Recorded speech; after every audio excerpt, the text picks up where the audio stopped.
Bismillah, assalamualaikum warahmatullahi wabarakatuh. Alhamdulillah, salatu wassalamu ala rasulillah wa ala alihi wa sahbihi wa sallama taslima.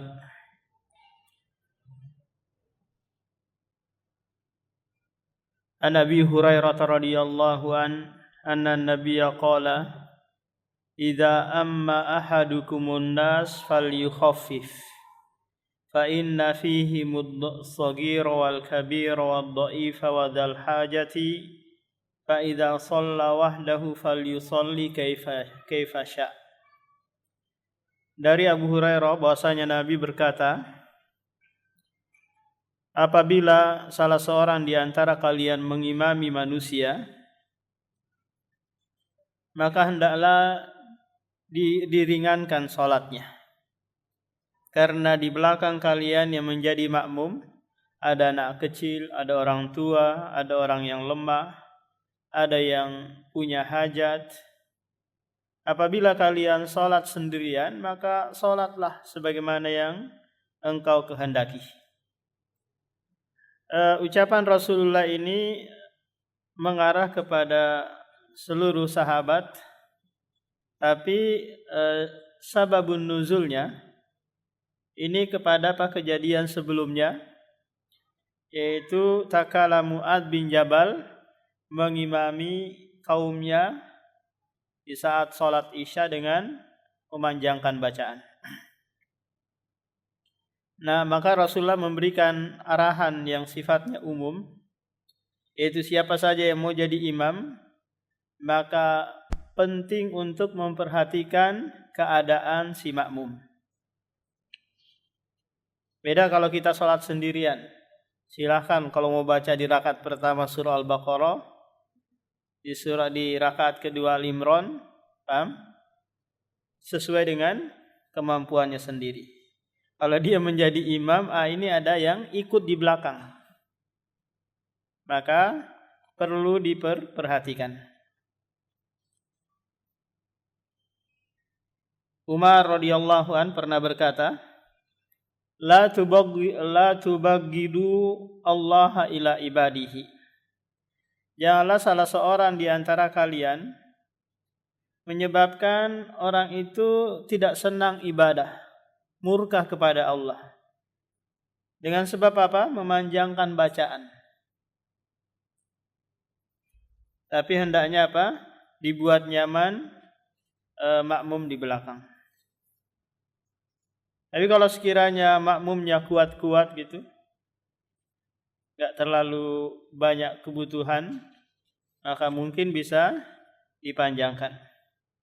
Karena Rasulullah terkadang menyesuaikan kondisi si makmum. Suatu saat Rasulullah pernah sholat ingin memanjangkan bacaan, ternyata mendengar suara tangisan anak kecil di belakang. Akhirnya Rasulullah peringan sholatnya. Karena kalau diperlama atau diperpanjang bacaan, menyebabkan ini memberatkan bagi si ibu yang memiliki anak tersebut. An Amri bin Salimata qala abi ji'tukum min indin nabi haqqan. Fa idza hadaratis salatu falyu'adzin ahadukum wal ya'ummakum aksarukum qur'ana. Qala fanadharu falam yakun ahadun aksara qur'anan minni. Faqaddamuni wa ana ibnu sittin aw sab'i sinin. Dari Amr bin Salimah berkata bapakku Salimah, salah satu dari pemuda yang ikut belajar bersama Rasulullah selama beberapa hari gitu, dan mereka jumlahnya ada sekitar 20 orang. Ji'tukum, aku datang dari sisi Nabi SAW membawa kebenaran. Fa idza hadaratis shalah, apabila datang waktu salat, maka hendaklah salah seorang di antara kalian mengumandangkan azan. Kemudian hendaknya yang menjadi imam adalah yang paling banyak hafalan Al-Qur'annya. Kalau sekiranya ada yang merdu suaranya, hafalannya banyak, ini lebih diutamakan. Tapi tentu di zaman dulu mereka sudah paham tentang fikih salat. Kalau kita di saat ini mungkin ada yang banyak hafalannya, suaranya merdu, tapi fikih salatnya belum terlalu paham. Belum paham kapan sujud sahwi, kapan tidak, apa yang diharuskan kalau dia lakukan kalau sekiranya dia ragu di dalam sholat. Paham Pak? Maka perlu diperhatikan juga dari sisi ini agar tidak membuat makmum kebingungan. Qala fanadharu, lalu mereka melihat, mencari-cari siapa nih yang paling banyak hafalan Qur'annya. Falam yakun ahadun aktsara Qur'anan minni. Tidak ada yang lebih banyak hafalan Al-Qur'annya kecuali aku. Faqaddimuni, lalu mereka mengedepankan aku untuk menjadi imam. Wa ana ibnu sittin, sementara aku anak kecil yang berumur 6 tahun atau 7 tahun. Hadis ini menjelaskan kepada kita bahwa anak yang belum balik sah-sah saja menjadi imam. Kenapa? Karena dia banyak bacaan Al-Qur'annya, banyak hafalannya. Tapi kalau sekiranya ada yang sudah balik, maka ini yang lebih diutamakan. Para ulama berselisih tentang anak kecil ini yang menjadi imam. Apakah sholatnya sah ataukah tidak? Hadis yang kita bacakan tadi ini menunjukkan bahwa sholat tersebut sah. Adapun ulama yang lain seperti jumhur ulama dari kalangan Hanafiyah, Malikiyah, Hanabila menganggap bahwa tidak sah kalau diimami oleh anak kecil. Kenapa? Karena anak kecil itu belum ada pembebanan kewajiban sholat. Berarti sholat yang dia lakukan masih dianggap sholat sunnah. Tapi pendapat ini tidak kuat. Jadi pendapat yang kuat berdasarkan hadis yang kita bacakan tadi, bahwa anak kecil sah menjadi menjadi imam untuk makmum yang sudah dewasa. An Abi Mas'udin qala Rasulullah ya ummul qauma aqra'uhum li kitabillah. Fa in kanu fil qiraati sawaan fa a'lamhum bis sunnah. Fa in kanu fis sunnati sawa fa aqdamuhum hijratan. Fa in kanu fil hijrati sawa fa aqdamuhum silman. Wa fi riwayatin sinnan wa la ya'ummanna rajula fi sultanihi wa la yaq'ud fi baitihi ala takrimatihi illa bi idnihi. Rawahu Muslim. Hadis ini menyebutkan kepada kita tentang siapa yang berhak untuk menjadi imam. Tentu dalam hal ini imam sholat. Maka Rasulullah mengedepankan ya ummul qauma, yang berhak mengimami kaumnya untuk sholat adalah aqra'uhum li kitabillah, yang paling banyak bacaan Al-Qur'annya. Plus dia dia fikih sholatnya. Nah, dia paling banyak hafalan Al-Qur'annya. Fa in kanu, jika dari sisi bacaan dan hafalannya sama, maka cari lagi yang kedua, yaitu yang paling paham tentang sunnah. Paham tentang sholat, puasa, zakat, haji, dan fikih-fikih yang lainnya. Nah, jika hal ini sama lagi, maka cari siapa yang lebih dahulu hijrahnya. Nah, jika ini sama, maka cari lagi yang lebih tua umurnya. Paham Pak? Lebih tua umurnya.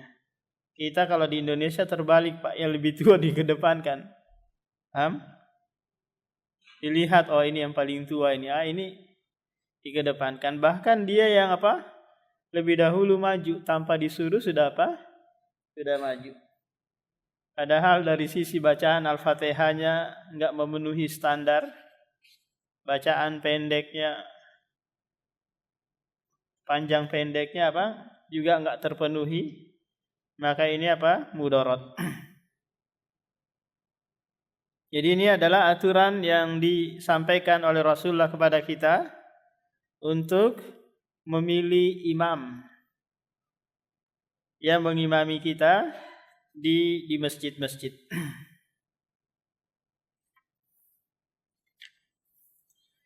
Wali bin Majah min hadisi Jabir wala ta'ummanna imra'atu rajulan wala a'rabiyun muhajiran wala fajirun mu'minan wa isnaduhu wahin. Dalam riwayat Sunan Ibnu Majah dari hadis Jabir, Rasulullah bersabda, janganlah seorang perempuan menjadi imam bagi bagi laki-laki. Tidak boleh juga bagi orang badui menjadi imam bagi orang yang muhajir, dan tidak pula boleh bagi fajir atau fasik mengimami orang-orang yang mukmin lagi taat. Tapi hadis ini dhaif. Kenapa? Karena di dalam hadisnya ada seorang rawi yang bernama Abdullah ibn Muhammad al-Adawi. Ini matrukul hadis, ditinggalkan hadisnya. Ini dari sisi sanadnya. Tapi dari sisi matannya benar bahwa perempuan enggak berhak menjadi imam salat wala imam wilayah.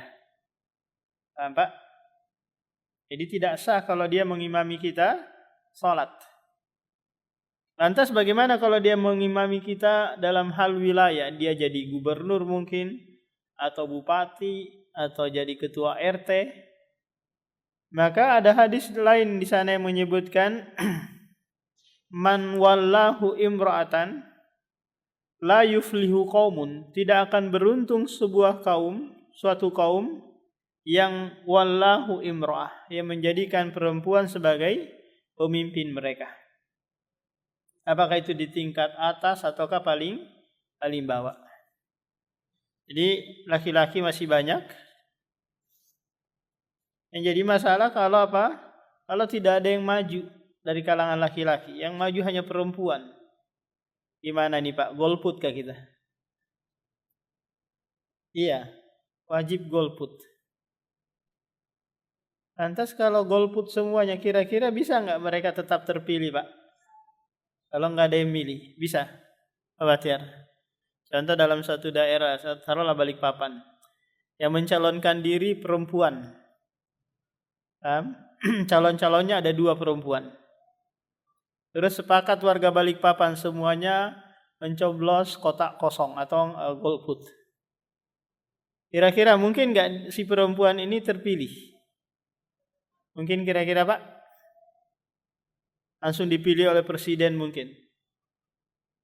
Ya mungkin kalau di era Prabowo ya. Jadi presiden langsung yang memilih. Yang kedua, wala a'rabiyun muhajiron. Badui tidak boleh menjadi imam untuk Untuk orang kota atau orang yang sedang hijrah. Kenapa? Karena Arabi ini mereka jauh dari pengajaran, jauh dari pendidikan. Sehingga kemungkinan kecil mereka tidak paham tentang fikih salat dan yang lainnya. Tidak boleh juga orang yang fajir, orang yang fasik menjadi imam untuk makmum yang mukmin lagi taat. Jadi masalah kadang kita kalau sholat di mall Pak, atau di tempat-tempat keramaian gitu, terkadang yang menjadi imam itu adalah mereka yang bertato, yang rambutnya gondrong, maju jadi imam. Paham? Nah, ini bukan imam rawatib, ini imam kadang-kadang. Nah kalau bisa kita buat buat jamaah sendiri bersama yang lain. An Anas radhiyallahu anin Nabi sallallahu alaihi wasallam qala russu sufufakum wa qaribu bainaha wa hadhu bil a'naqi. Bapak kalau pernah umroh atau pernah haji sering mendengarkan Imam Masjidil Haram mengatakan tarosu wa'tadilu sawu sufufakum. Tarosu itu berasal dari kata rosu. Di mana Rasulullah memerintahkan bagi makmum ini untuk apa? Merapatkan shaf. Karena dalam riwayat yang lain karena kesempurnaan salat kalian itu dengan menyempurnakan shaf. Bagaimana cara sempurnanya shaf? Yaitu dengan apa? Mempertemukan antara mata kaki dengan mata kaki, ka'ab bil ka'ab. Apa ini namanya, Pak? Pundak dengan pundak. Ini pasti apa? Pasti rapatnya. Kalau sekiranya hanya ujung jari kaki dengan ujung jari kaki ketemu, ini enggak rapat. Nah, para ulama berselisih tentang apa? Tentang merafatkan shaf ini. Apakah hukumnya sunnah ataukah wajib? Di antara ulama, dan ini adalah jumhur ulama, mengatakan bahwa merafatkan shaf ini hukumnya sunnah. Sunnah yang ditekankan. Maknanya kalaupun kita tidak merapatkan shaf karena kadang kita bersampingan dengan orang awam, mereka enggak mau merapatkan shaf kan, Pak? Mereka bahkan merenggangkan, geli kalau sekiranya menyentuhkan kakinya. Jumhur ulama mengatakan bahwa ini hukumnya sunnah saja. Kalaupun ditinggalkan, salatnya tetap sah. Salat berjamaahnya juga dapat. Kenapa? Karena Rasulullah di sana bersabda, fa inna taswiyatas shaffi min tamamis shalah. Karena kesempurnaan shaf itu adalah bagian dari kesempurnaan salat. Menunjukkan bahwa kalau kesempurnaan ini hilang, maka tetap Tetap sah dan tidak batal salat berjamaah tersebut. Paham, Pak? Pendapat yang kedua mengatakan bahwa merapatkan shaf atau ini merupakan kewajiban. Ini pendapat Ibnu Hazm dan Ibnu Taimiyah memilih pendapat ini berdasarkan hadis yang kita bacakan sebelumnya. Karena Rasulullah memerintahkan russu sawu, sempurnakanlah shaf. Mereka beranggapan bahwa al-aslu fil amr lil wujub. Hukum asal perintah itu adalah wajib.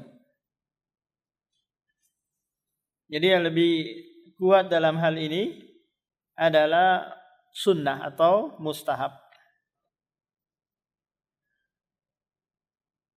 An Abi Hurairah qala Rasulullah khairus sufufir rijali awwaluha wa syarruha akhiruha wa khairu sufufin nisa'i akhiruha wa syarruha awwaluha. Sebaik-baik shaf bagi laki-laki adalah yang paling terdepan atau shaf pertama. Kenapa? Karena dia bisa langsung menyaksikan gerakan imam, tahu kondisi imam, apa yang dia lakukan. Nah, ini adalah shaf yang besar keutamaannya. Dan yang paling kurang keutamaannya adalah shaf yang paling belakang.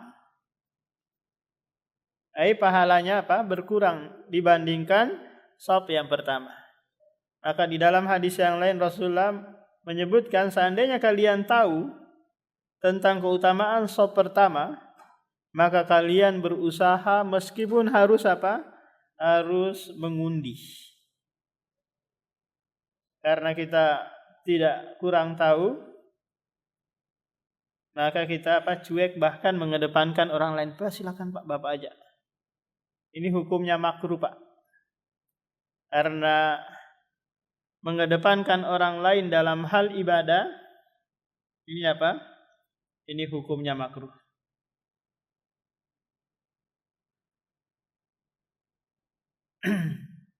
Wa syarruha akhiruha. Syarru di sini maknanya adalah yang kurang pahalanya. Bukan keburukan. Kalau berdiri di shaf paling belakang. Wa khairu sufufin nisa'i akhiruha. Dan shaf wanita yang paling terbaik, yang paling banyak pahalanya adalah paling belakang. Kenapa nih berkebalikan dengan laki-laki? Karena kalau perempuan Pak, paling belakang dia jauh dari tatapan atau pandangan laki-laki. Paham? Dan yang paling sedikit pahalanya adalah tak kala dia paling depan. Karena bisa dilihat oleh laki-laki. Oh, kalau gitu perempuan udah cari paling belakang, berlomba-lomba paling belakang. Tapi jangan saling kamu di depan aja, kamu di depan aja. Nah, An Ibni Abbas qala shallaitu ma'a Rasulillah dzata lailatin fakumtu an yasarihi fa akhadha Rasulullah bi ra'sihi mi wara'i faja'alani an yaminihi. Hadis ini Pak menjelaskan kepada kita tentang posisi makmum apabila dia sendirian. Apabila sendirian. Di mana posisinya? Kata Abdullah bin Abbas, dulu aku pernah sholat bersama Rasulullah. Takala Abdullah bin Mas'ud tidur di rumah Maimunah. Karena Maimunah ini adalah tantenya dari jalur ibu. Kemudian di malam hari Rasulullah sholat malam, aku pun ikut sholat malam berjamaah bersamanya dan berdiri di sebelah kirinya. Lalu dia mengambil kepalaku dan memindahkan ke posisi kanan. Ini mengajarkan kepada kita bahwa makmum kalau dia sendirian posisinya di mana Pak? Di sebelah kanan imam. Nah, para ulama berselisih kalau sekiranya dia tetap ngeyel mau berdiri di sebelah kiri. Apakah sholatnya sah ataukah tidak? Nah, ini yang diperselisihkan oleh para ulama. Ada yang mengatakan sholatnya tidak sah, ada yang mengatakan makruh. Kalau Pak? Kalau dia dipindahkan, diarahkan, tapi tetap mau berdiri di sebelah kiri imam, maka apa kira-kira yang mendasari ini? Mungkin karena ketidaktahuan. Mungkin karena menganggap bahwa ini banyak gerak bisa membatalin sholatnya. Sehingga dia nggak mau bergerak-gerak.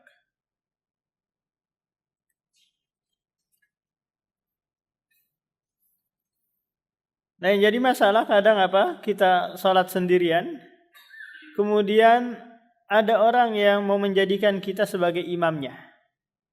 Kemudian berdiri agak-agak belakang dikit. Tidak rapat dengan dengan kita. Paham Pak? Berdirinya Dia agak di belakang mundur. Maka ini tidak tepat. Mungkin bisa diberikan isyarat dengan tangan agar agar dia agak maju. An Anas radhiyallahu anhu qala shalla Rasulullah fakumtu wa yatimu khalfahu wa ummu Sulaim khalfana. Nah, hadis ini menjelaskan kepada kita jika makmumnya 2 orang. Kalau tadi sebelumnya Bapak, makmumnya 1 orang. Sekarang makmumnya 2 orang.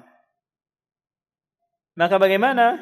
Kata Rasulullah, kata Anas bin Malik, Rasulullah sholat. Lalu aku dan anak yatim yang sebaya denganku itu berdiri di belakangnya. Ummu Sulaim ini duduk berdiri di bagian belakang lagi. Di belakang apa? Makmum laki-laki. Ini apa? Posisi makmum jika apa? Makmumnya 2 orang. Di belakang apa, Pak? Di belakang imam. Tapi di sana ada riwayat dari Abdullah bin Mas'ud yang menjelaskan kepada kita dia pernah sholat sementara makmumnya 2 orang. Lantas Abdullah bin Mas'ud mengarahkan si makmum ini agar berdiri di samping kanan dan di samping kirinya. Selesai sholat, Abdullah bin Mas'ud menceritakan hakadha fa'ala Rasulullah. Beginilah yang dilakukan oleh Rasulullah. Kalau apa, Pak? Kalau imamnya 2 orang. Gimana ini? Agak bertentangan ini kan? Di hadis Anas menceritakan bahwa jika makmumnya 2 orang, berdirinya di mana, Pak? Di belakang imam. Nah, ini berdirinya di mana? Di kiri kanan si imam. Maka para ulama berusaha mengkompromikan bahwa hadis ini mansuh, dihapus hukumnya. Tidak bisa lagi diterapkan.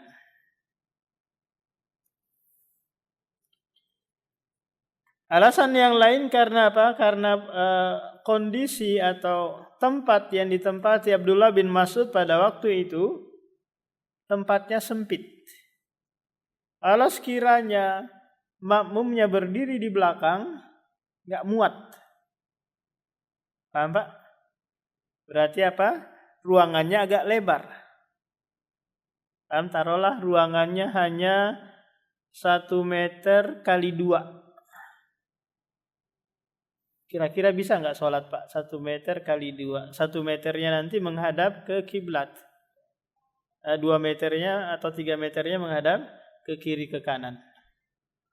Maka ini apa? Memungkinkan apa? Memungkinkan posisi makmum di kiri kanan imam.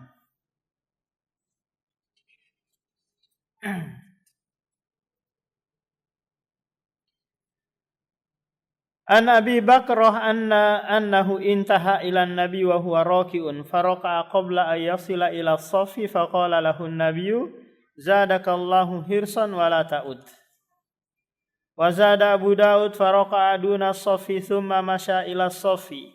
Wa an Wabisa ibn Ma'badin anna Rasulullah ra'a rajulan yusalli khalfa as-saffi wahdahu fa amarahu an yu'ida as-salata. Rawahu Ahmad.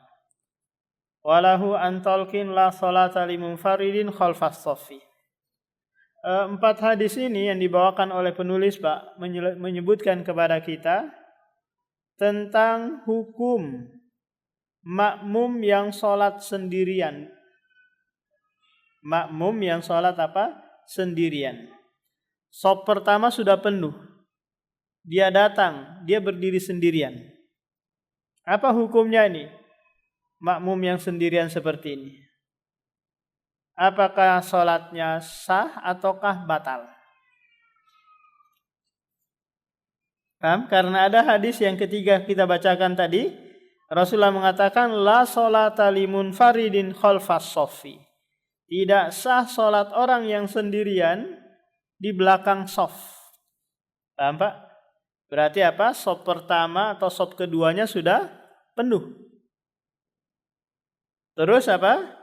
Dia berdiri sendirian. Nah, kalau dia imamnya sendiri, makmumnya sendiri tadi apa? Langsung saja berdiri di samping kanannya imam. Nah, kita jelaskan satu-satu hadis yang dibawakan oleh penulis. An Abi Bakrah. Abu Bakrah ini kasusnya dia masuk ke dalam masjid sementara Rasulullah sedang ruku bersama sahabat yang lain. Paham, Pak? Sedang ruku. Lantas dia masuk. Karena semangat dia ingin mendapati rakaatnya Rasulullah. Akhirnya apa? Dia ruku mulai dari pintu. Sambil apa? Sambil terengah-engah. Dan suara engah-engahnya itu kedengaran oleh Rasulullah. Paham? Akhirnya apa? Dia rukuk mulai dari pintu sambil jalan menuju shaf. Langsung dia masuk ke dalam shaf. Selesai sholat, Rasulullah menoleh, manis sa'i, siapa yang terengah-engah tadi? Kata Abu Bakar, ana wahai Rasulullah, saya. Dia memberanikan diri untuk jujur. Kalaupun dia enggak mengakui, Rasulullah tahu siapa yang melakukannya. Paham? Karena Rasulullah diberikan kemampuan untuk melihat siapa yang ada, apa yang dilakukan si makmum di belakangnya. Paham, Pak? Dia mengaku ana wa Rasulullah. Kemudian Rasulullah mengatakan, zadakallahu hirsan wala ta'ud. Semoga Allah menambah semangat untukmu, tapi jangan diulangi. Jangan apa? Jangan diulangi. Apa kira-kira yang dilarang oleh Rasulullah di sini dan apa yang dibolehkan? Yang dilarang oleh Rasulullah adalah dia masuk tergesa-gesa. Paham? Masuk tergesa-gesa. Yang dibenarkan oleh Rasulullah adalah dia ruku dan menjumpai rukunya siapa? Rukunya imam. Paham, Pak? Dan dia tidak disuruh menambah satu rakaat. Nah, karena batas akhir seseorang mendapatkan rakaat bersama imam kalau dia masih sempat apa, Pak? Sempat ruku bersama imam. Tapi dia harus apa? Dia harus bertakbir terlebih dahulu. Allahu Akbar, meskipun tidak mengangkat tangan, meskipun tidak baca Al-Fatihah, wala bersedekap. Dari takbir pertama takbiratul ihram, kemudian takbir intikal menuju ruku. Jangan dia langsung ruku saja, Pak. Karena tidak dianggap salat. Nah, penulis membawakan hadis ini, Pak, karena sebagian ulama berpendapat bahwa itu Abu Bakar berdiri sendirian di belakang. Ruku sendirian di belakang shaf. Ini pendapat sebagian ulama yang membolehkan nanti bahwa orang yang berdiri di shaf belakang sendirian salatnya tidak apa? Tidak batal, tetap sah. Karena Rasulullah membenarkan perbuatannya. Paham, Pak? Ini, Pak, wajhul istidlalnya, sisi pendalilannya. Paham? Tapi dibantah oleh ulama yang lain bahwa ini dia masuk ke dalam shaf. Dia enggak sendirian di belakang shaf. Paham? Dia tidak sendirian, dia masuk ke dalam shaf, cuma rukuknya itu mulai dari apa? Mulai dari pintu. Ini pendapat yang pertama, Pak, bahwa orang yang sholat sendirian di belakang shaf itu sholatnya apa? Sah. Pendapat yang kedua, ini pendapat Imam Ahmad dan yang lainnya, bahwa orang yang sholat sendirian di belakang shaf ini sholatnya tidak sah, harus diulang. Kenapa? Karena Rasulullah bersabda, la sholata limunfaridin khalfas shaf. Tidak sah sholat seseorang yang berdiri sendirian di belakang shaf. Ini pendapat siapa tadi? Imam Ahmad, demikian juga Imam Malik dan yang lainnya. Ada pendapat yang lebih menenteramkan kita, Pak, yaitu apa? Tafsil, diperinci. Kalau sekiranya orang ini sengaja berdiri di belakang shaf, sementara shaf yang ada masih ada untuk satu orang, masih bisa geser-geser dikit, geser-geser dikit untuk dia apa? Untuk dia masuk. Dia masih lihat, oh ada kosong nih, dia ambil langsung saja apa? Berdiri di belakang shaf. Maka barulah tidak sah salatnya. Tapi kalau dia sudah berusaha, Pak, enggak ada ini, enggak ada kemungkinan, enggak ada celah nih. Terus dia berdiri sendirian, maka salatnya apa? Sah. Paham? Karena dia sudah berusaha. Bukankah Allah mengikat setiap ketaatan itu dengan apa? Dengan istita'ah. Fattaqullaha mastata'tum. Bertakwalah kepada Allah dengan apa? Dengan semampu kalian. Nah, ini pendapat siapa? Al-Hasan Al-Basri, Ibnu Qudamah dan Ibnu Taimiyah, Ibnul Qayyim. Dan ini yang lebih apa? Lebih dekat pada kebenaran.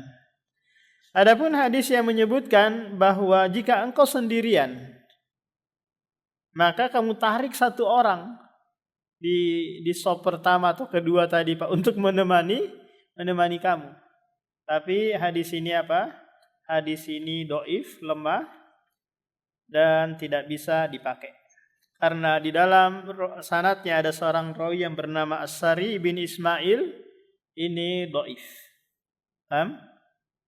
Jadi bayangkan Pak, kalau sekiranya kita berdiri di sop belakang, terus nggak ada teman, kita tarik orang, ini bisa marah kan? Bisa kaget. Kok saya ditarik? Apalagi kalau dia belum punya ilmunya, selesai nggak bisa ngamuk-ngamuk dia. Ini apa-apaan ini narik saya ngajakin tengkar? Maka solusinya, kalau kita mendapati keadaan yang seperti ini Pak, maka kita berusaha dulu mencari celah. Mencari celah. Jika ada celah masuk, meskipun agak sempit dikit. Kalau tidak ada lagi, mungkin sambil nunggu dulu. Paling ada nanti yang datang ini. Nunggu dulu baru apa? Baru takbir. Kalau kemungkinan kayaknya nggak datang ini, sementara si imam sudah mau ruku, ya sudah, kita bertakbir, sholat sendirian di belakang shaf. Nah, itu apa Pak? Solusinya. An Abi Hurairah anin Nabi qala idza sami'tumul iqamah famshu ila sholati wa alaikumus sakinah wal waqar wa la tusri'u fama adraktum fasallu wa ma fatakum fa'atimmu. Rasulullah bersabda, apabila kalian mendengar iqamah, Allahu Akbar, Allahu Akbar, akan ditegakkan salat. Maka datangilah salat tersebut dalam keadaan engkau tenang, tidak tergesa-gesa apalagi lari, yang nanti akan menimbulkan apa? Kurang khusyuk dalam salat. Wala tusri'u, jangan tergesa-gesa. Pak, jangan tergesa-gesa. Ini kadang orang nggak paham, akhirnya apa? Dia lari dari rumahnya untuk apa? Mendapatkan takbiratul ihramnya imam. Apa saja yang kalian dapati, maka sholatlah. Apa saja yang terluput, maka sempurnakanlah. Kenapa? Karena kalian tetap dapat pahala sholat berjamaah. Meskipun hanya dapat 1 rakaatnya imam. Paham Pak? Menjadi masalah kalau sekiranya kita mendapati si imam sedang duduk di antara 2 sujud atau duduk tasyahud akhir. Gimana ini Pak? Berarti kita nggak dapat lagi berjamaah kan? Tunggu aja mungkin apa? Orang selesai sholat, kita minta 1 orang untuk jadi imam, atau nunggu yang lain sama-sama masbuk, sholat apa? Berjamaah. Biar dapat keutamaan 27 kali pahala sholat berjamaah. Nah, demikian Pak. Barangkali ada yang bertanyakan, silakan.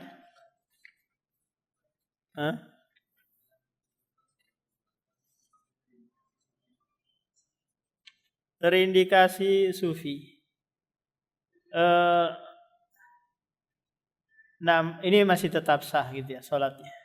Tapi kalau sekiranya dia sufi tapi dia menyembah sesuatu gitu, melakukan kesyirikan besar, nah ini baru tidak sah. Nah, yang lain Pak.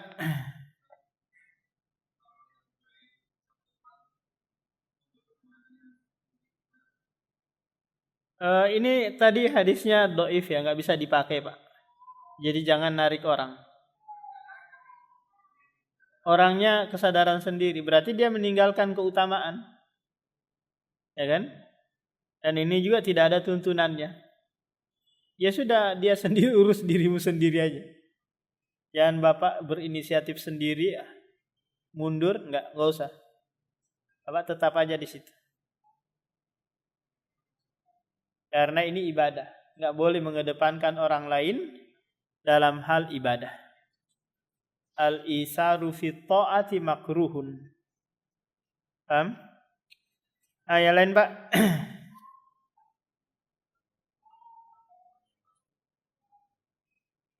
Kalau salat di belakang orang yang masbuk ya boleh, sama-sama masbuk.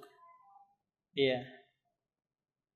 Nah, sama-sama apa? Yang imamnya salat sunnah saja kita boleh menjadikan dia imam atau salat bersamanya.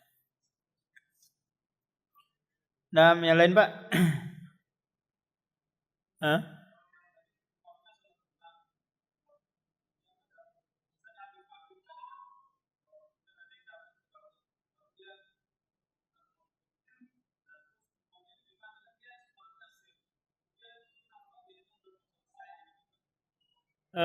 Dia ya sholat sebagaimana dia sholat saja. Paham? Kalau dia sholat sunnah nggak keraskan bacaannya, dia sholat gitu saja. Paham? Iya, sir saja. Iya. Beda kalau dia memang dari awal manggilin. Paham, Pak? Memang dia dari awal ngasih tahu, ayo temanin saya sholat maghrib berjamaah. Baru dia baca secara jahriyah kan? Nanti nilainya nilai apa? Nilai sunnah. Paham? Kalau ini dia sholat sunnah, jangan dia apa? Menjaharkan bacaan. Iya, meskipun dia dijadikan imam. Paham, Pak? Beda kondisi tadi.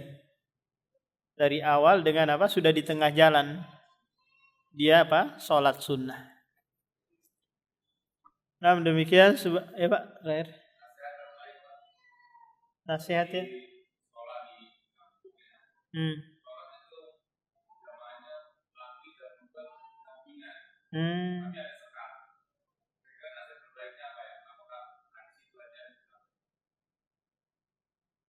Jadi apa namanya, diusahakan bahwa soft perempuan itu apa, di belakang.